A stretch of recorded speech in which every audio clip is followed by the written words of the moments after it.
Wayang kulit is one of the many forms of wayang theater found in Indonesia. Others include wayang beber, wayang klitik, wayang golek, wayang mask, and wayang wong. Shadow puppetry is among the most famous, offering a unique combination of ritual, study and entertainment. The term wayang is a Javanese word that means shadow, or imagination. The equivalent in Indonesian is shadow. In everyday modern Javanese and Indonesian vocabulary, wayang can refer to the wayang itself or the entire puppet theater performance. Leather means hide, or skin, the material from which the statues were carved. Wayang is closely related to Javanese social culture and religious life, as well as presenting parallel developments of ancient Indonesian culture, such as gamelan, the monetary system, metric forms, batik, astronomy, rice field farming, and government administration. He emphasized that wayang did not originate from other types of shadow puppetry in mainland Asia, but was an original creation of the Javanese.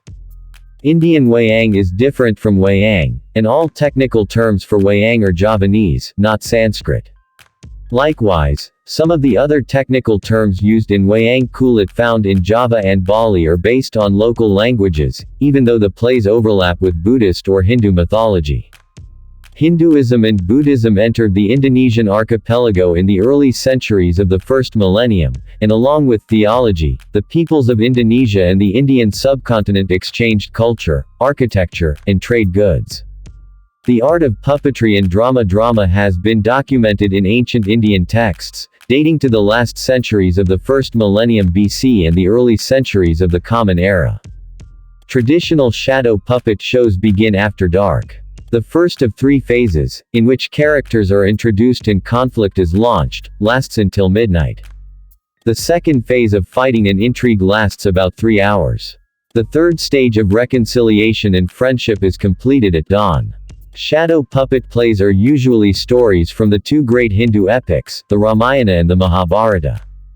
The puppeteer contextualizes the stories from the drama, making them relevant to current community, national or global issues. The gamelan players respond to the puppeteer's directions. In wayang kulit performances, the puppet figures are propped backwards on a taut linen screen with coconut oil or electric lamps.